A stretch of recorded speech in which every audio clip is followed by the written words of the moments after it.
Good evening and welcome to Hoops Friday Night. Alongside Tyler Segerman, I'm Jason Geyser, and we begin this week with Lima Senior tipping off their season against one of their fiercest rivals. That's right. Findlay came to town for an early Three Rivers Athletics showdown, but this matchup has been one-sided of late, with the Spartans having taken the last 4 games. Half of those, though, decided by 1 basket. Findlay and Lima Senior is our Hoops Friday Night Spotlight game.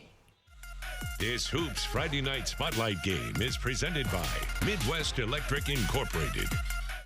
Findlay brings a 1-0 record into Lima Gymnasium after beating Defiance a week ago. The Spartans are looking for a 5th straight victory over their foes from the north. It's a 1-possession game in the 3rd quarter when Khalil Luster goes to work. Pulling up for the mid-range J, he'd finish with 17. Other end, Jake Bishop drives through contact and uses the bank for the answer. Trojans back up 3. Then in the 4th, it's Bishop again. Using the hesitation to create separation, he would cramp up, though, after the shot, but he'd be okay. However, Findlay's lead is now slipping away. Anthony Mosley grabs the board, passes to Luster, who sends a rocket down court to Jerrion Mayo for the layup, plus the foul. Lima Senior takes the lead 46-45. Findlay comes right back. Max Roth, with a hand in his face, nails the jumper. The U of F commit ends up with 11, but on the very next possession, Mayo tees it up for Brent Moss, who slams down the alley-oop. It's 53-47 Spartans. Later, it's Luster this time, feeding the big man. Moss again flushing home the basket. Game high 22 points for the senior, as Lima Senior would pull away, winning 63-41. 6 days ago, Elida went 1-1 at their tip-off classic. Tonight, they're back on court at the Fieldhouse hosting 1-0 Spencerville. 3rd quarter, Jackson Koval goes up and under. Andy's fouled, but the Dogs are still down by 11. And Spencerville's Eli Harcher can also finish on the other side. The senior scores a game-high 18. Bearcats up 32-20. Back at the other end, Zori Island steps back and hangs 3 on the home half of the scoreboard. The freshman scores 15, but Spencerville holds them off. Dylan Smith cans a tray for the Bearcats. They win 52-41. Of course, Elida is where Shawnee grabbed their first 2 wins of the season, winning the Tip-Off Classic, looking to stay perfect in their home opener as they welcomed Crestview. Opening quarter, Brady Wheeler dishing a dime to Austin Miller underneath. There we go. 1 bounce is all he needs to convert the easy 2. Tribe would start the game on a 7-0 run. Margin grew to 8 when Carson Hunter finds Ronte Jackson in the paint. He goes up strong for the deuce. Then Mitch Temple battling for the loose rock and proceeds to go straight to the 10 for another night's bucket. Makes the score 13-6. Shawnee, though, always with an answer. Toby Freiberger crashing the boards and then uses the spin cycle for the layup. And then later, it's their defense coming up big. Wheeler with the steal and then goes coast to coast for the score. Shawnee wins 66-58. By the time we got to Wapakoneta tonight, the Redskins were well on their way to a 3-0 start to the year, beating Minster. Devin Whipker does make the final field goal of the contest here, but like I say, this one's all Redskins, 47-24.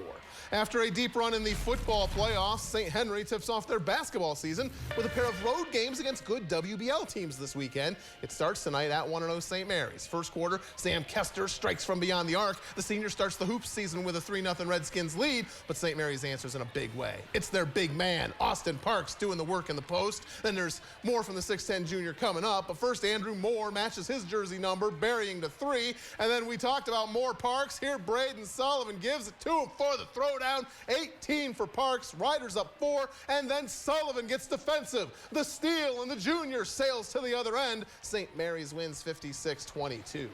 The MAC versus WBL slate continued in Salina. The Bulldogs hosting 2-0 New Bremen to the Fieldhouse, and Salina would strike first. Josh Rosaweir gets the ball inside and spins to his left for the basket. Home team strikes first. Cardinals, though, respond right back. Trevor Bergman finds Nick Alley cut inside. His layup falls. Game now tied at 2. Under 6 minutes left in the first. Rosaweir goes one-on-one with his man, nails the jumper to put Salina back on top. But again, New Bremen would answer. Reese Bussey this time cutting inside, and the Cardinals pull out a win on the road, 52-30. Another team tipping off their season following success on the gridiron, Van Wert.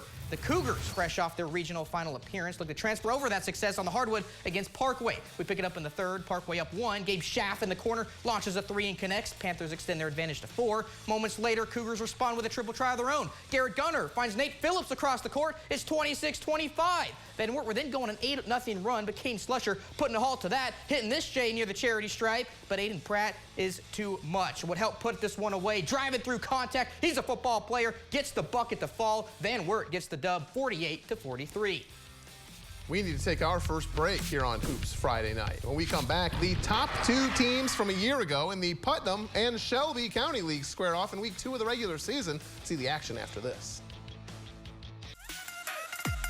Hoops Friday Night is brought to you by Rabel's Auto Service in St. Mary's, where we'll fix the problem the first time, not cause more.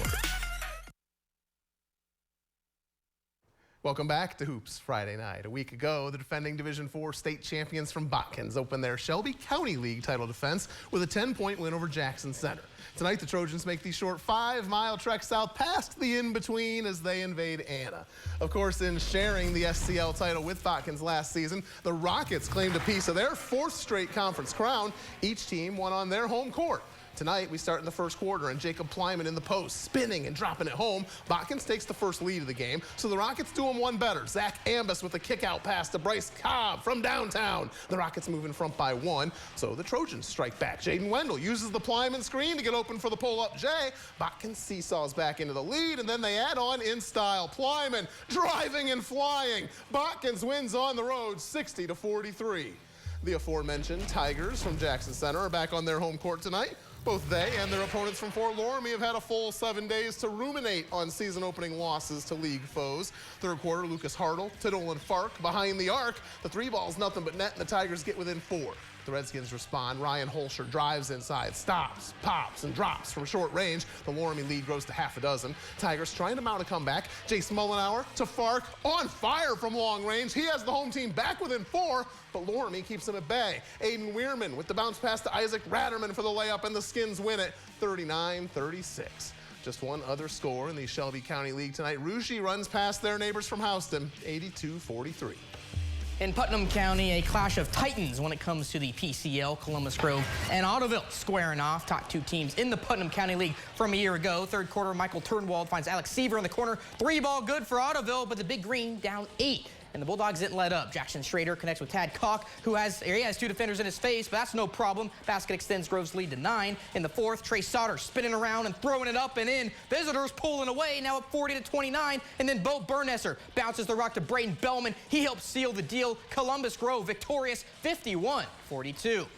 Kalida hosting the Blue Jays of St. John's on Quartercrack's court. Wildcats aiming to net a 2-1 start to the young campaign. Opening quarter, it's Jaden Smith with a quick catch and shoot. Nothing but net for the junior guard as the Wildcats go up 2. Later, it's Justin Seabanek with the bounce pass to Drew Firsch. He puts it up and in to keep the Kalida ahead. Then it's St. John's, though, coming back. J.J. Boniface finds Landon Grothaus wide open, and he drains a triple. The Blue Jays now with the lead. Second sticking down in the first quarter. Joel Schrader driving to the hoop, and against 2 defenders, finishes with one hand. Kalida winners tonight 29-23.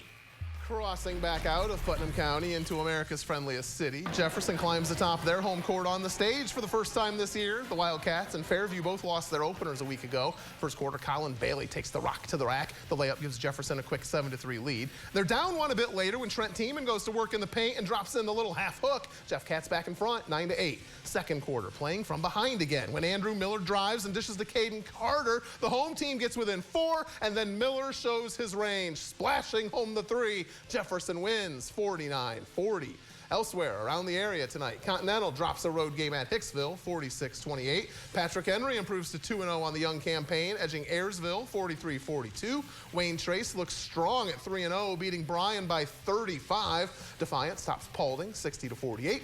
Miller City thumps their neighbors from the north and Holgate 62-32. Bridgemont wins at Fort Jennings 61-45. Leipzig also earns a road victory 72-59 at Hard Northern. And in one last non-conference game, Waynesfield Goshen leaves New Knoxville with a 52-41 win. It's the opening night of the Blanchard Valley Conference play. Arlington beats Arcadia 60-23. Liberty Benton wins on the road in Van Buren 62-38. Pandora Gilboa lights up the launch pad in a 74-41 win over North Baltimore, and Van Loo beats Corey Rawson 60-53. It's also the first Friday of Central Buckeye Conference play. In the Mad River Division, Indian Lake storms through Northwestern 67-48. Ben Logan falls at Urbana 63-38. Kenton Trail Division, Bell Fountain also drops a road decision 57-42 at Tecumseh. And in the first ever night of Three Rivers Conference boys basketball, Lehman Catholic loses to Milton Union 47-25, while Riverside also comes up short at home 86-63 to Tip City Bethel. We're set for our second and final break here on Hoops Friday night. When we come back, we catch up with the third and final MAC football team that will play for a state championship tomorrow. Take a trip to Versailles after this. Hoops Friday Night is brought to you by Union Bank. Now with everyday rewards checking, free online banking and bill pay, refunds on ATM charges, and more. Welcome back. Tomorrow marks the final day of the high school football season, on which 3 state champions will be crowned and 3 teams from the Midwest Athletic Conference hope to fill those roles. The 6-time champions from Versailles hope to be on that list, claiming a title for a new generation of Tigers. Our Tony Quach has more from Darke County. Tonight, they knock off the Warriors of Harvest Prep. The Versailles Tigers are 1 game away from winning the state championships. For many of these seniors, competing for a championship in their last game is what they dreamed of. This is a once-in-a-lifetime thing. Me and my class, 18 seniors, we've been really looking forward to this for 6 years, and ever since junior high, and we're just going to have to go out there and play our best football.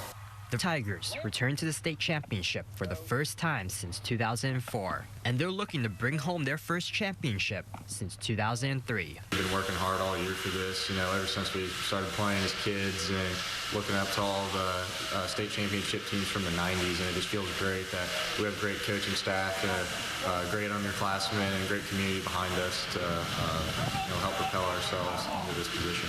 It won't be an easy task as they face off against the Kirtland Hornets, a team that's on a 55-game winning streak.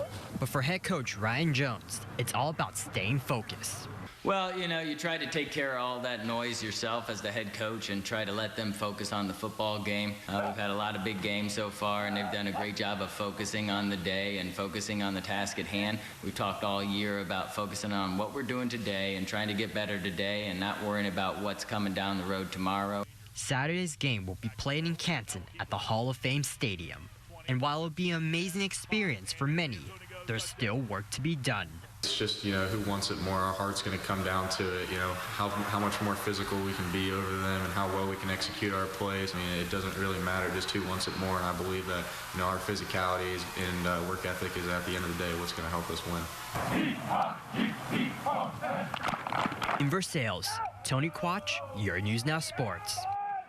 Thanks, Tony. The Tigers play the nightcap in Canton tomorrow. It could end up being quite a day for the Mighty Mac. Marion local meets Newark Catholic in the Division 7 championship game at 10:30. Both teams are making their 15th all-time appearance in the finals. Next on the field will be Coldwater and Cary in the D6 title tilt. The Cavs kick off their 14th finals appearance at 3 p.m. And last but not least is that Division 5 game at 7:30. It could be the second time in history that 3 MAC teams have won state championships in the same season. It would be the first time it all went down on the same day. Tony and I are headed to Canton bright and early, and we'll have highlights for all 3 of those games tomorrow night at 11. That's how we wrap up week 2 of Hoops Friday Night. Thanks for watching, and thanks to everyone here who helps us put the show on the air. Tune back here tomorrow for more high school basketball to go along with the state football finals. Have a great night.